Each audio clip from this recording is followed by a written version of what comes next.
Good. My name is Nate. I will be your tour guide today. Gonna make a nice little loop all around Galena. Starting here on Main, we'll hook a left, head out the floodgates of town. Another left over the bridge past the Belvedere Mansion, Galena's largest mansion. 22 rooms, 5,000 square feet, built 1857.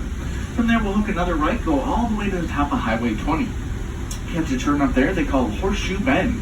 Loops us all the way back around past General Grant's home there. Give you a little timeline of his life. Then we'll head down to Grant Park, the residential side, see a few of the bigger homes, the Queen Anne's or Painted Ladies, a few of the General's homes over there as well. Back up Park Ave, over the bridge, a few blocks this way. You can see above the tree line, there's a green peak, white weather vane, the old high school, the biggest one on top of the hill. And that's where we're going, right to the top. Get the great views up there, snake our way through the hills and valleys, right around 55 minutes to an hour long. Start you guys off with a little general history and a question. Anybody here happen to know how we got our name Galena as a town? Shout it out if you know. Lead sulfide. Yep, there you go. The lead sulfide, the Latin term for that is Galena.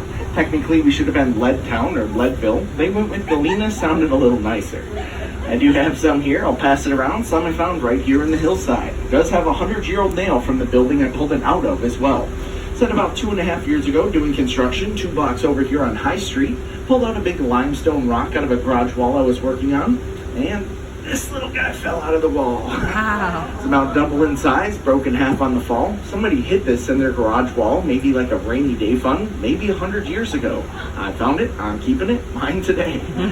This is what they were all after though, in the early 1800s. First forming the town, 1826, right around 50 people was all. What they had here, though, made this whole area very unique. They called them surface mines. Big chunks of lead right out on the hills and valleys. You saw something like that sitting on the hillside, walk over to it, pick it up, bash it up, trade with it. There's money, there's revenue. That simple to make it rich here. As we grew and grew, we quickly became the very first large mineral rush in the United States, beating out the gold rush by over 20 years. As we grew and grew, the hillsides brought them here, the surface mines, also called pocket mines. They weren't very deep either. Set only about 15 to 30 feet in the hill here. They'd find that pocket or the surface sitting there, and then they'd dig that pocket out till it was gone, find a new surface mine, and keep on digging. The other factor that brought them here, though, besides the mines, the little river over there today. That is the Galena River, very tiny today, only 50 or 60 feet wide, 7-8 feet deep in the middle. That river, though, in its prime, just a little larger, 350 feet wide. Think of the entire length of that bridge on Highway 20 there, wide open river all the way across there. Sounds a little crazy to say steamboat on this creek today, but this was a massive hub off the Mississippi. Just 4 miles from the Mississippi, they'd swing down, stock up their ships, spend the night in the hotel, back down the river they go. As they showed up here, anywhere 10 to 15 at a time. Got a little crazy here, but said we grew and grew and became the very hit our high peak, 1857, 14,000 people. Said we actually were predicted to become the capital of Illinois. Sadly, didn't win that one, obviously. But we actually outweighed Chicago back then with a mere 1,000 people at that time. A little crazy how things reversed there. Chicago blew up, got massive. We started shrinking. So what happened here in the mid-1850s that caused the shrinkage of Galena, sadly? Well, 2 years before the high population, they finished the train tracks across the river.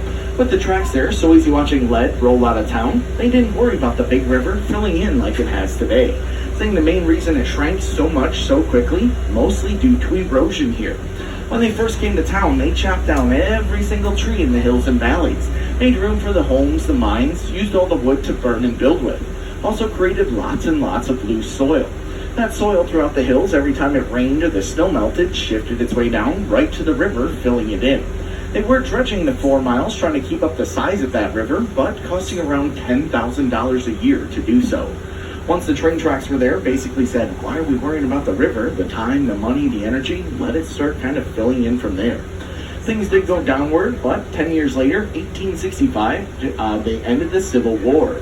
General Grant made a return right back here to Main Street, welcoming party of over 20,000 people. Filled the hillside they would have been for sure. Upon his return, we didn't need the lead anymore. All that we were pulling out here for that battle just didn't need it anymore. So things here in town slowed down quite abruptly. By the early 1900s, we actually went from 14 down to 4,000 people. Very heavy loss throughout those years. That with the river also shrinking, people bypass it completely, head right to Dubuque, Iowa on the main drag there. As things went downward, by the early 1900s, we went from 14 down to 4,000 people. Very heavy loss throughout those years. 1937 also brought around one of the biggest floods on record. Before the levee was back there, the big grassy hill, the river pushed its way all the way up to Main Street, covering some of the first levels on that side. Water sat up here about 24 hours, they said.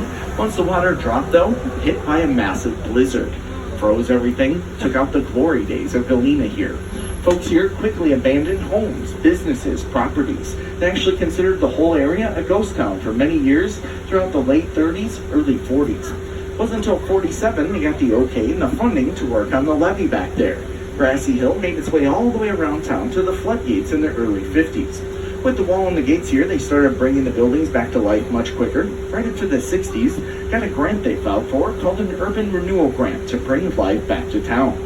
Sadly, what they did with the money, though, started tearing down buildings. Look across Main, open rock wall, parking lot there, that's what's left today. Didn't do much good, 7 buildings total going toward the floodgates. Luckily, they noticed the big opening. The buildings were in pretty bad shape, most of them anyway, but needed to come down. But didn't do much good whatsoever. Luckily, they noticed the big opening, stopped tearing them down, waited 9 more years, and got the whole valley deemed a historic district, 1969. From that point on, you want to try tearing something down here today? Not going to happen. Want to take a brick out and replace it? Well, it's got to be the right color, size, style, era, everything. Very tedious on the restorations. Some of the bigger homes we'll see today, never-ending restoration as well. But by the early 80s, that's when the tourism boom brought a lot of life back to Galena. All of General Grant's history started popping up more, the Civil War reenactments in the park, Boy Scout Weekend, Oktoberfest, Country Fair, Wine Lovers Weekend, the Halloween Parade. Today we get 1.4 million tourists here in Galena a year. Kind of crazy with our population today, 3,500. Never bounced back, losing over 10,000 people in the hills. With that though, I'm going to hop up here. We'll make a nice loop around town. If you guys have questions, just shout them out as we go. What do you got? Ever have any problems with lead in your water? Not that I know of. I'm hoping they're keeping that stuff out of there, but said I have no issues in town as of lately anyway. That's what they tell you.